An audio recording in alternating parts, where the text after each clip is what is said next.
I stride through the mahogany doors of Department 11, Los Angeles Superior Court Probate Division, my heels clicking a determined rhythm against the marble floor. The familiar weight of the Redwell folder rests in my hands, each document inside meticulously organized, each tab color-coded, each page a weapon I've spent 3 years sharpening. The charcoal suit I chose this morning hangs perfectly from my shoulders, not flashy, just authoritative. My grandmother's pearl earrings catch the fluorescent light as I move forward. She would have appreciated the symmetry of today. The low murmur of the courtroom dies as I pass the gallery's wooden barrier. Heads turn, eyes widen, silence falls like a guillotine. My father's face freezes mid-conversation. Robert, my brother, stiffens beside him, his golden Rolex glinting as his hand tightens around his Mont Blanc pen. Their attorney Harrison Wells from Wells, Bradshaw, and Pierce squints at me like I'm an apparition. I don't acknowledge them, not yet. All rise. Department 11 of Los Angeles Superior Court is now in session, the Honorable Judge William Harrington presiding. We stand. Judge Harrington enters, his robe swaying as he takes the bench. He glances at his calendar. Good morning, counselors. We're here for case number PC 287,645, petition for order determining title to property under Probate Code Section 850, Pacific Bank v. Montgomery Family Holdings. I step forward. Julia Montgomery, representing the petitioner, Pacific Bank. The whispers start immediately. Robert leans toward his attorney, lips moving rapidly. My father's face darkens to crimson. Judge Harrington peers at me over his reading glasses. Counselor Montgomery, you're with Carter and Williams now? Yes, Your Honor. I joined the firm last year. I feel Robert's gaze burning into my back. 3 years ago, he'd laughed when I threatened legal action. Who would hire you, he'd asked. You're not even a lawyer. I wasn't, not then. 3 years earlier, I'd been sorting through financial statements in my father's mahogany desk, the desk that now belonged to Robert since his promotion to CEO of Montgomery Real Estate Development. The company my grandfather built, the legacy that should have been shared. I'd found discrepancies first, then altered documents, then finally the forged signatures on trust amendments. Grandmother's signature, dated 3 months after her death. Clean forgeries, but forgeries nonetheless. I confronted them in the conference room that overlooked downtown Los Angeles, spread the evidence across the gleaming table. This is fraud, I said. Criminal fraud. Father hadn't even looked concerned. Julia, you always were prone to exaggeration. Those are legitimate amendments. Grandmother's signature is dated after she died. Robert had laughed. A clerical error in the dating, nothing more. I'm reporting this. Father's expression hardened then. No, you're not. You're confused, Julia. Perhaps overworked. Take some time off. I'm not confused. I'm going to the authorities. That night, I returned to find my office locks changed. By morning, my company email was deactivated. By afternoon, security escorted me from the building, a box of personal items in my arms while employees watched from behind cubicle walls. That evening, Father called. Julia, for your own good, we're implementing the behavioral health clause in the family trust. Your distributions are suspended until you complete psychiatric evaluation. They didn't just push me out, they cut me off completely. My studio apartment seemed impossibly small after the hillside home I'd lost. The second-hand desk barely fit beside my bed, but it held what mattered. LSAT prep books, law school applications, financial aid forms. I taped my grandmother's photo above the desk. They think they've won, I whispered to her image. They have no idea what I've become. 3 years of sacrifice followed. Graveyard paralegal shifts, law school during days. 4 hours of sleep became normal. I graduated from UC Law San Francisco, passed the California bar exam on my first attempt, and landed at Carter & Williamson, of the few firms that could take on Montgomery money and win. When Pacific Bank discovered irregularities in the Montgomery family trust accounts, I was ready. 3 years of waiting crystallized into this perfect moment of return. Now, Judge Harrington reviews the petition.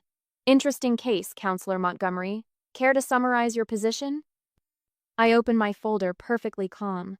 Your Honor, this petition concerns fraudulent transfers from irrevocable trusts. Over the past 6 years, the respondents have systematically diverted assets, forged documents, and concealed financial transactions. Pacific Bank, as trustee, seeks remedy under Section 850. My father shifts in his seat. Robert whispers frantically to their attorney. I continue, voice clear and controlled. We're prepared to demonstrate intent, method, and damage with forensic evidence. Harrison Wells rises. Your Honor, these are baseless accusations from opposing counsel. Judge Harrington corrects him firmly. Save your objections for proper procedure, Mr. Wells. I allow myself one brief glance at my family. They didn't just underestimate me. They created me. 3 years ago, after I was thrown out, my new apartment could have fitted inside my old walk-in closet. A second-hand desk crowds against my bed, its surface covered with LSAT prep books, multicolored highlighters, and photocopied pages of probate code. The window overlooks a brick wall. I chose this place for its proximity to the law library, not the view. I work graveyard shifts at Brenner & Associates as a paralegal, 10 at night until 6 in the morning, sorting documents for massive corporate litigation. Most people would find it mind-numbing. I find it educational. You've got a system, my supervisor, Marcia says, watching me arrange financial statements by date, type, and signatory. Details matter, I respond, not looking up. Especially the ones people try to hide. Marcia laughs. You're wasted on document review. I don't tell her that every night here teaches me something I'll use against my family. Instead, I smile and keep working. During the day, I attend classes at UC Law San Francisco. I survive on 4 hours of sleep and black coffee. My classmates complain about reading 50 pages of case law. I read twice that, plus trust and estate journals, plus Securities and Exchange Commission regulations. I'm not studying for a career, I'm building an arsenal. When other students go drinking after finals, I find part-time work doing document review for litigation cases. I become known for finding the needle in the haystack, the buried email, the inconsistent date, the suspicious pattern of transactions that everyone else misses. How do you do it? A fellow student asks after I find the smoking gun in our mock trial exercise. I look for what doesn't fit, I say. When money disappears, it leaves footprints. I graduate in the top 5% of my class and pass the California bar on my first attempt. The day I'm sworn in, I visit grandmother's grave. The marble headstone gleams in the morning sun. I kept my promise, I whisper, placing white roses beside her name. That night, I open my laptop and start building the case against my family. I've been tracking their financial dealings since the day I was forced out. Every public filing, every property transfer, every corporate restructuring, I've documented it all, creating a timeline of suspicious activities.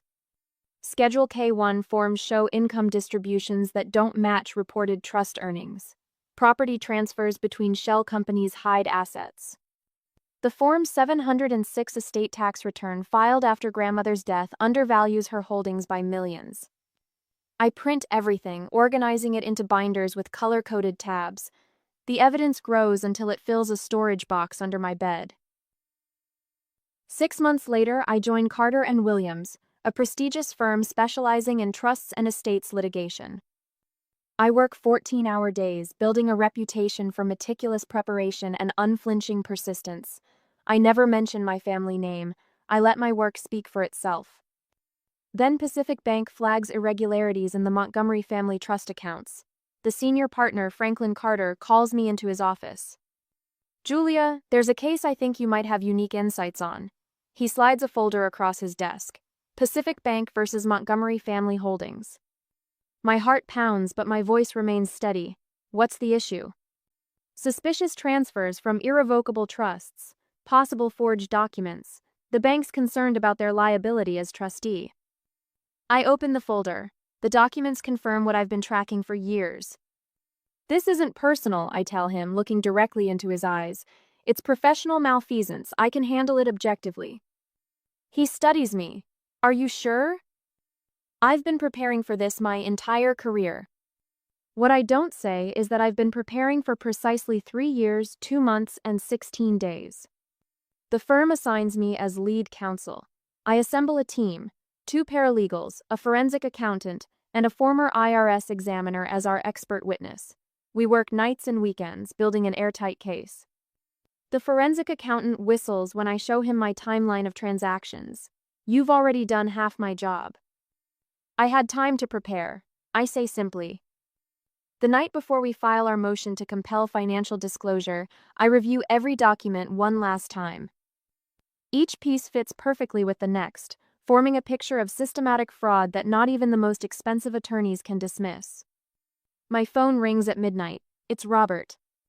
Julia, he says, voice slick with false concern. I heard rumors you're involved with some bank matter against the family.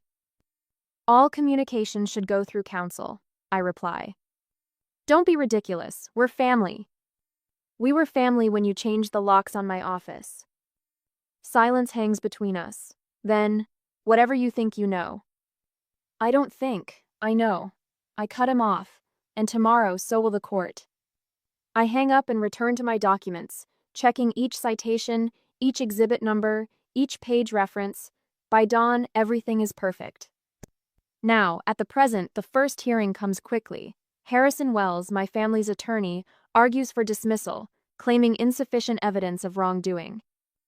I stand before Judge Harrington, calm and prepared. Your Honor, the documentation we've submitted clearly establishes a pattern of self-dealing and misappropriation. I reference specific exhibits, citing statutes from memory. Judge Harrington reviews my briefs, nodding slowly.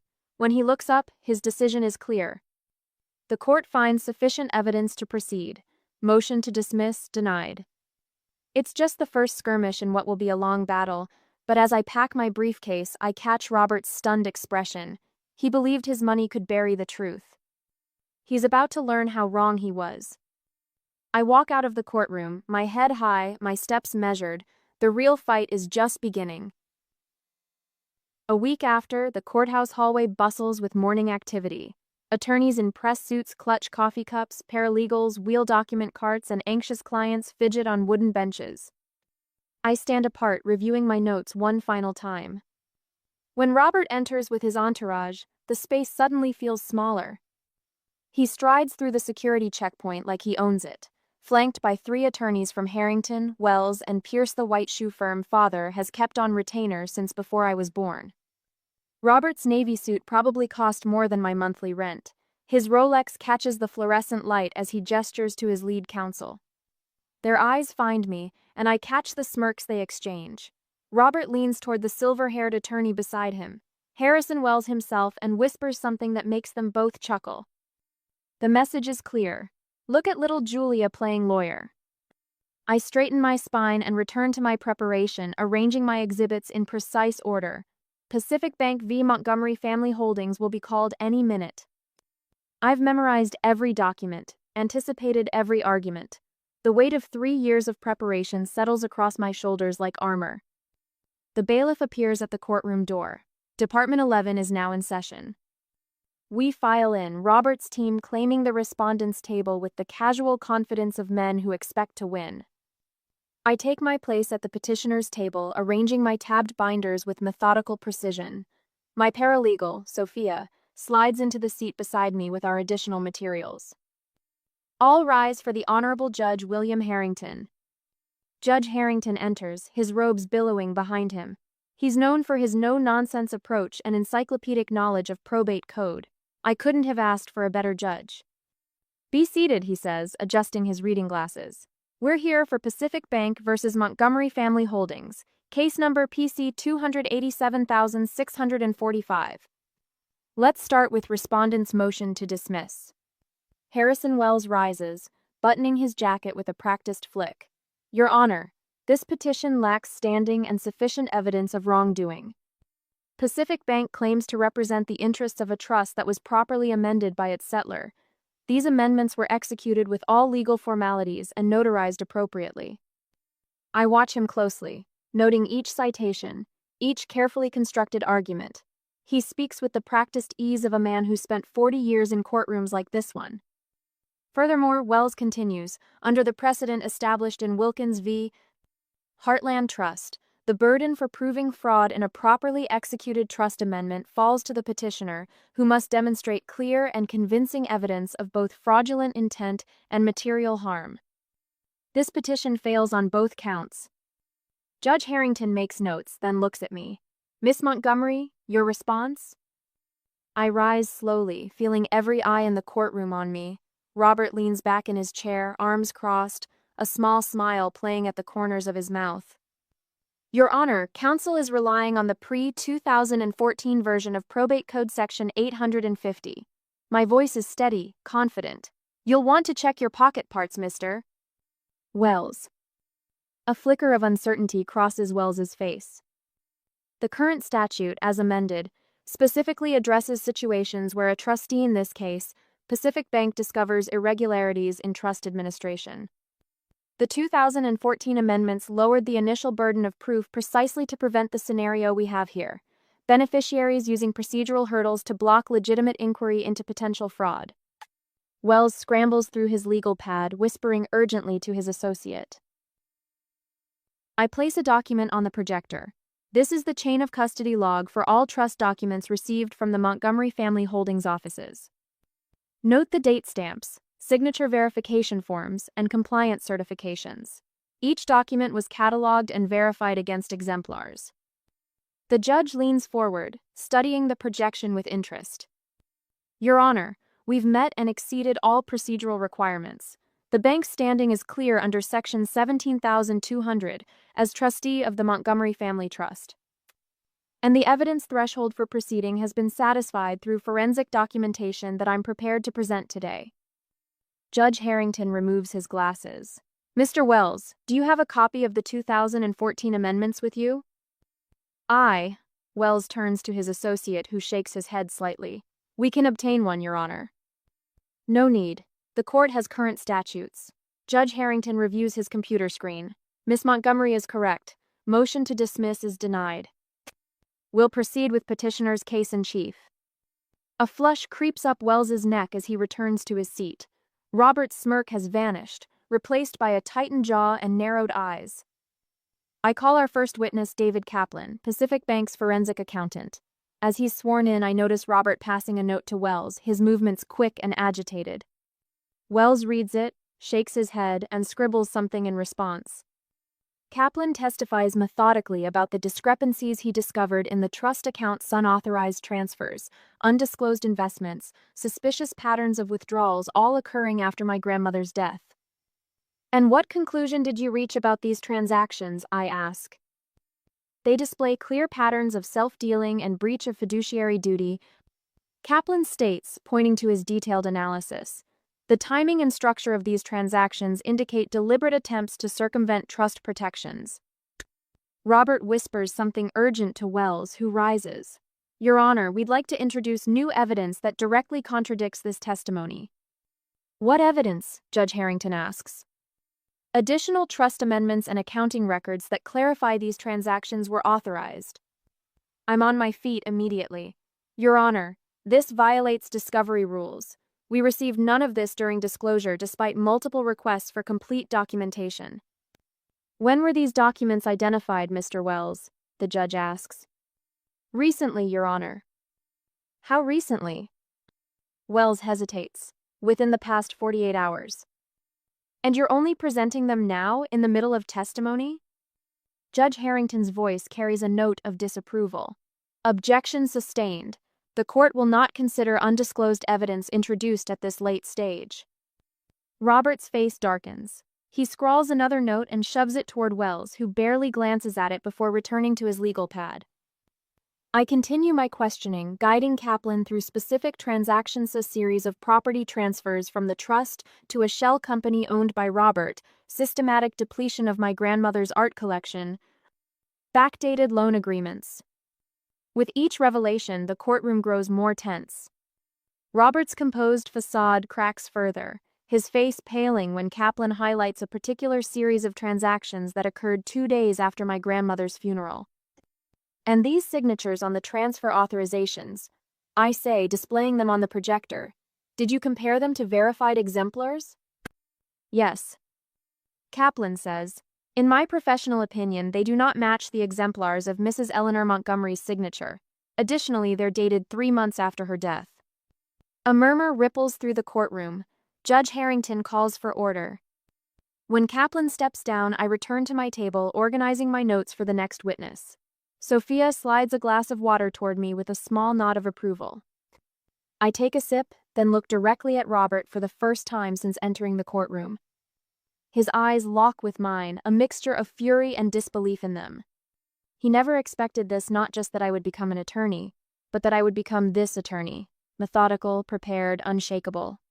I don't just practice law, I live it. And I keep receipts. The battle has just begun, but the tide is turning. Judge Harrington is listening. The evidence is speaking. And for the first time in 3 years, justice feels not just possible, but inevitable. The cardboard boxes arrive at 4:55 p.m. on Friday that week, 17 of them wheeled in by a courier service that vanishes before I can even sign the receipt. Each box overflows with unsorted papers, crammed haphazardly as if someone had emptied file cabinets straight into them. Classic document dump, Eli mutters, my paralegal's fingers already reaching for the first lid. They're hoping we'll drown in paper. I run my hand along the nearest box. Count on Harrison Wells to pull this trick. Probably hopes we'll miss the deadline for our next filing. The conference room transforms into our war room within the hour. We push tables together, create sorting stations, order in sandwiches that grow stale as we work. By midnight, we've established a system. Eli and 2 junior associates categorizing documents by type while I scan for specific transactions.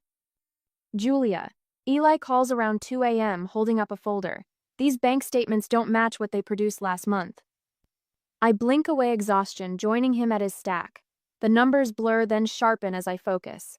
The dates match, but the balances are different. They've given us 2 versions of the same records. Sloppy mistake, he says. Not a mistake.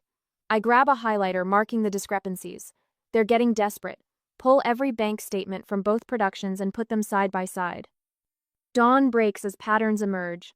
What seemed like carelessness reveals itself as strategy. Inconsistent record sets, deliberately confusing chronologies, missing pages from crucial documents. They're not just hiding information, I tell my team as the sun creeps through the blinds. They've inadvertently created a trail.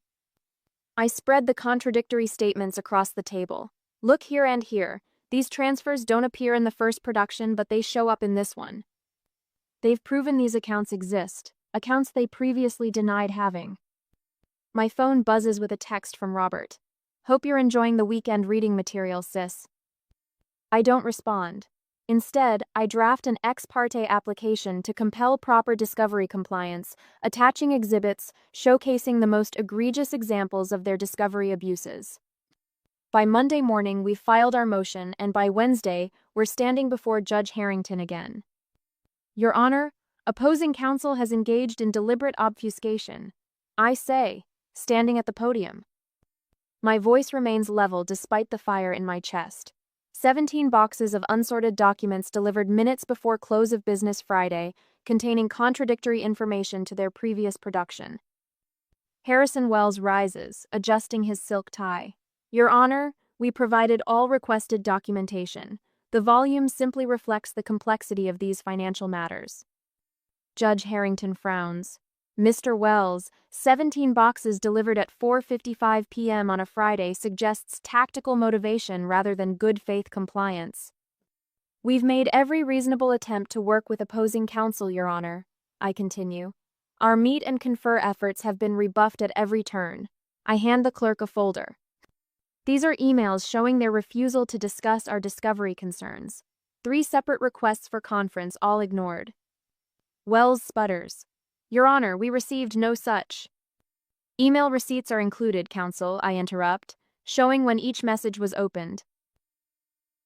The judge studies the emails, his expression hardening. Mr. Wells, this court takes discovery obligations seriously. I'm ordering sanctions of $5,000 against your firm for these tactics, and you will provide a properly indexed inventory of all documents within 48 hours. Robert glares at me from behind the defense table.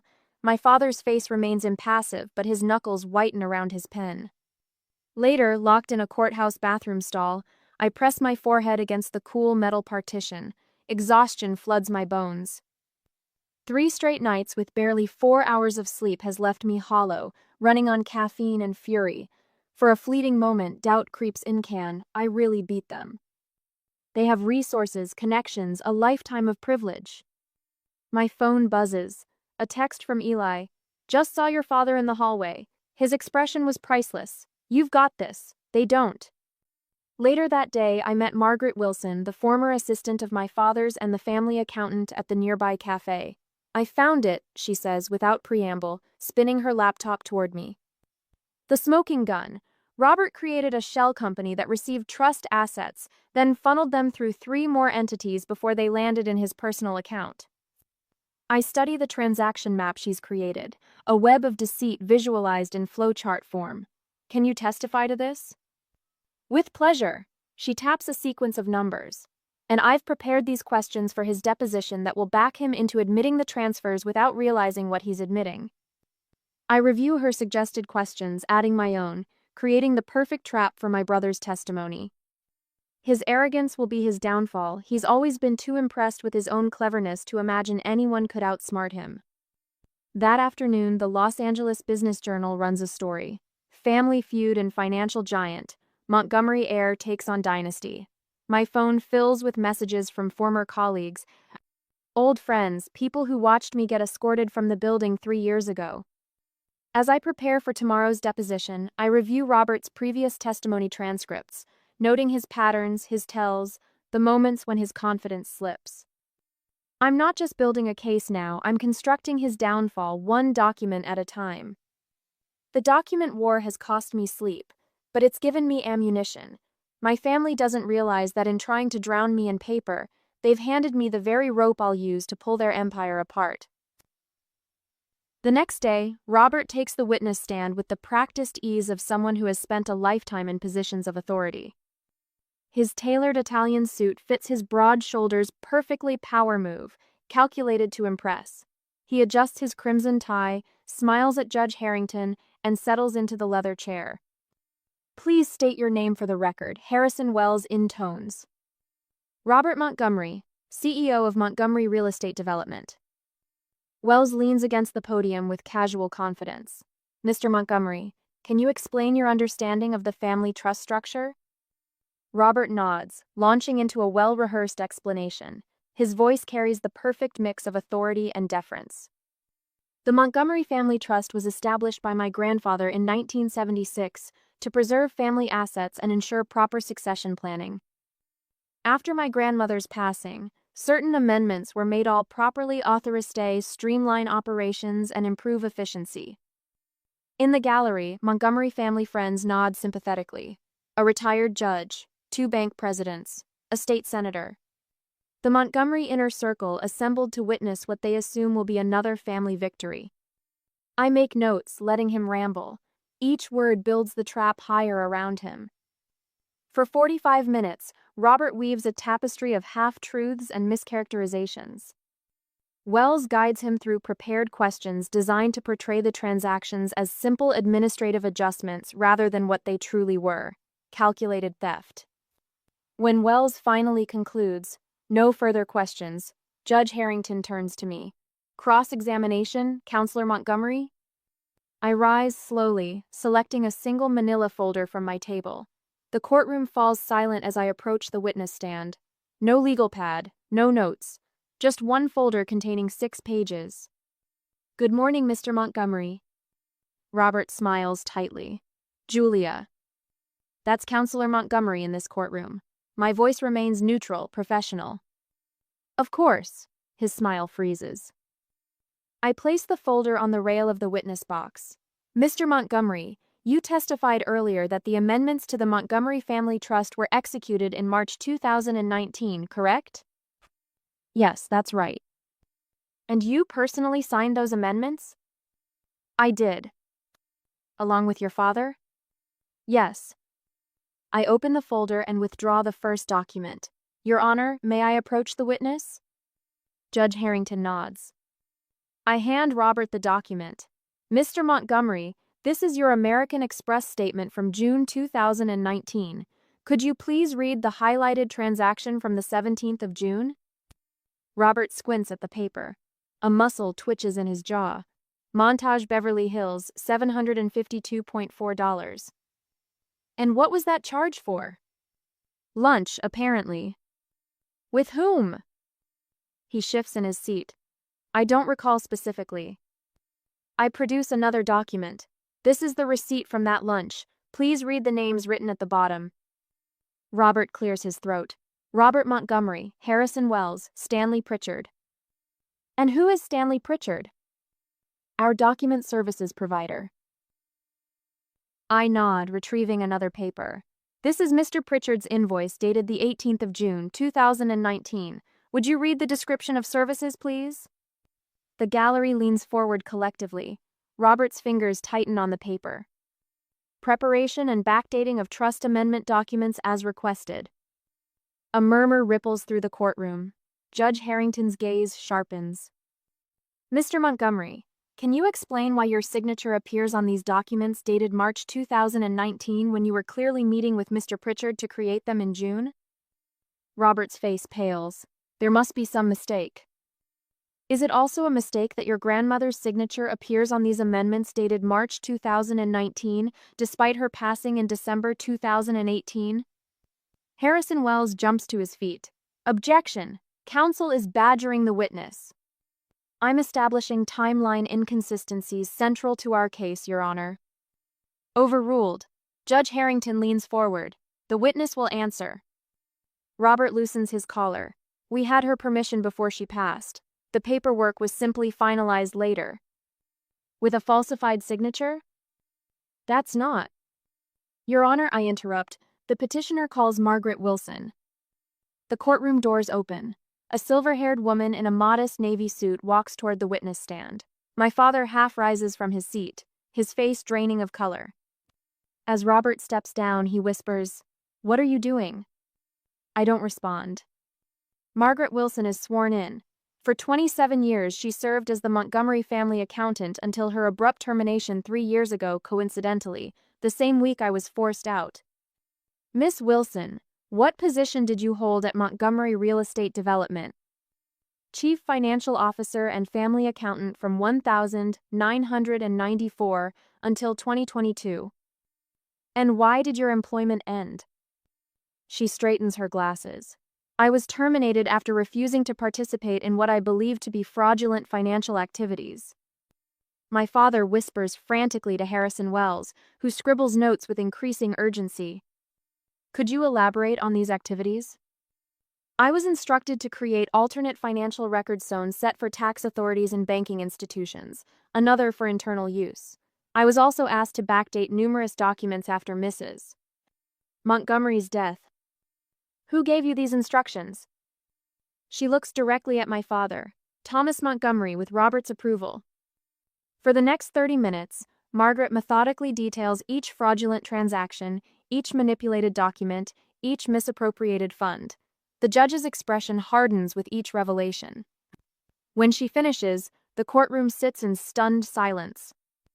Judge Harrington removes his glasses, pinches the bridge of his nose, then addresses the court. Based on the evidence presented, this court finds in favor of the petitioner on all counts. The respondents have engaged in clear and convincing fraudulent activity. I am ordering the immediate return of all diverted assets to the Montgomery Family Trust under Pacific Bank's sole administration. He pauses, looking directly at my father and brother. Furthermore, I am referring this matter to the District Attorney's Office for review of potential criminal charges. Court is adjourned. The gavel crashes down. Chaos erupts around me. Harrison Wells demands sidebar conferences. Family friends hurry from the gallery. Reporters scribble furiously in notepads. I methodically return each document to my litigation bag, organizing exhibits with the same precision I've maintained for 3 years. My hands never tremble. My father approaches, his face ashen. Julia, we need to talk about this. I close my bag. Please direct all communication through counsel. For God's sake, we're family. We were family, I correct him, until you decided I was expendable. I stand, smoothing invisible wrinkles from my suit.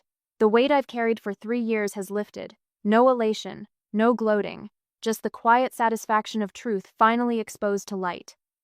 As I walk toward the exit, attorneys from other firms nod in recognition. A court reporter smiles. The bailiff holds the door. Outside, sunlight bathes the courthouse steps. I descend into the bright Los Angeles morning, neither looking back nor rushing forward. Justice doesn't need an audience. Attorneys nod as I exit the courthouse, their eyes following my path. Not the pitying glances from 3 years ago when I carried a cardboard box of personal items from Montgomery Towers. Not the dismissive looks when I applied for paralegal positions with an incomplete law degree. These nods carry weight, respect. Heard you schooled them in there. Nice work, Montgomery. Martin Chen, senior partner at Halstead & Wright, extends his hand. His firm rarely acknowledges competitors. Not work, I say, shaking his hand firmly. Just the truth. I walk away without looking back at the courthouse steps where reporters huddle around Harrison Wells, desperately trying to spin the devastating ruling. My heels strike a steady rhythm against the sidewalk. No triumphant smile crosses my face. Victory isn't meant to be worn like jewelry. The cafe on Figueroa welcomes me with its familiar scent of roasted beans and leather chairs 15 minutes later. I've spent countless hours here during the 3-year journey studying court procedures, outlining arguments, rehearsing cross-examinations. Triple shot latte? Marco asks from behind the counter. He's watched this transformation from beginning to end. Please. I slide into my usual corner table, open my laptop and check emails. 73 new messages. Most contain variations of, "Did you really?" or, "Is it true that?" One subject line stands out. General Counsel position, Silicon Coast Technologies. I open it, scanning quickly. Impressed by your recent courtroom performance and meticulous attention to detail. Seeking in-house counsel with your specific expertise. Competitive compensation package. My phone buzzes with a text. Robert's wife? No, Samantha. My younger sister, who stood silent at the family meeting where they voted to cut me off, who never returned my calls after, who sent a Christmas card last year with no return address. You were right all along, I'm sorry. 7 words, 3 years late. I set the phone down, watching the screen darken. What response would serve justice? What would serve healing? The Los Angeles Times website features a sidebar, Montgomery family facing penalties after trust fraud ruling. Father's stone-faced photo, refusing to look directly at the camera. I type my reply to Samantha, deleting 3 versions before settling on, "This was never about being right, it was about doing right." Send. After I drank coffee, I was too tired, so I went home to rest. 3 months later, hills rise gently beyond the cemetery gates. Wind rustles through cypress trees, carrying the scent of fresh-cut grass and roses. I place white lilies on my grandmother's grave, their petals bright against the gray granite. We did it, I whisper, adjusting the flowers. Everything you built, they couldn't take it after all. 3 years ago, I stood here broken, talking to a headstone because no living family member would speak to me. Now I stand whole, different. The inscription catches afternoon light. Eleanor Montgomery, 1935, 2021, truth endures. She knew. She must have suspected what they planned after her death, leaving those forensic breadcrumbs for someone to find. For me to find. The tech company's offer awaits my response. A corner office overlooking Los Angeles, managing legal affairs for an organization that builds rather than destroys. Starting fresh, without the weight of the Montgomery name hanging over my career, I accept. A week later, my new office stands 34 floors above the city. Glass walls, unobstructed views from downtown to the Pacific. Light floods the space, illuminating the modern furnishings and my small collection of personal items. The team assembles for our first meeting, 4 attorneys who report to me, none aware of my history beyond professional credentials. They bring spreadsheets, proposals, strategic plans. Before we begin, says Andrea, the senior compliance attorney, we wanted to welcome you properly. She places a small gift bag on my desk. Inside rests a crystal paperweight engraved with scales of justice. Thank you, I say simply, placing it beside the silver frame that holds my grandmother's photograph. I turn toward the windows, the city spreading below like a vast circuit board of possibilities. 3 years of single-minded purpose now complete. The fraud exposed. The assets returned. The truth acknowledged. This loop is finally closed. But another begins.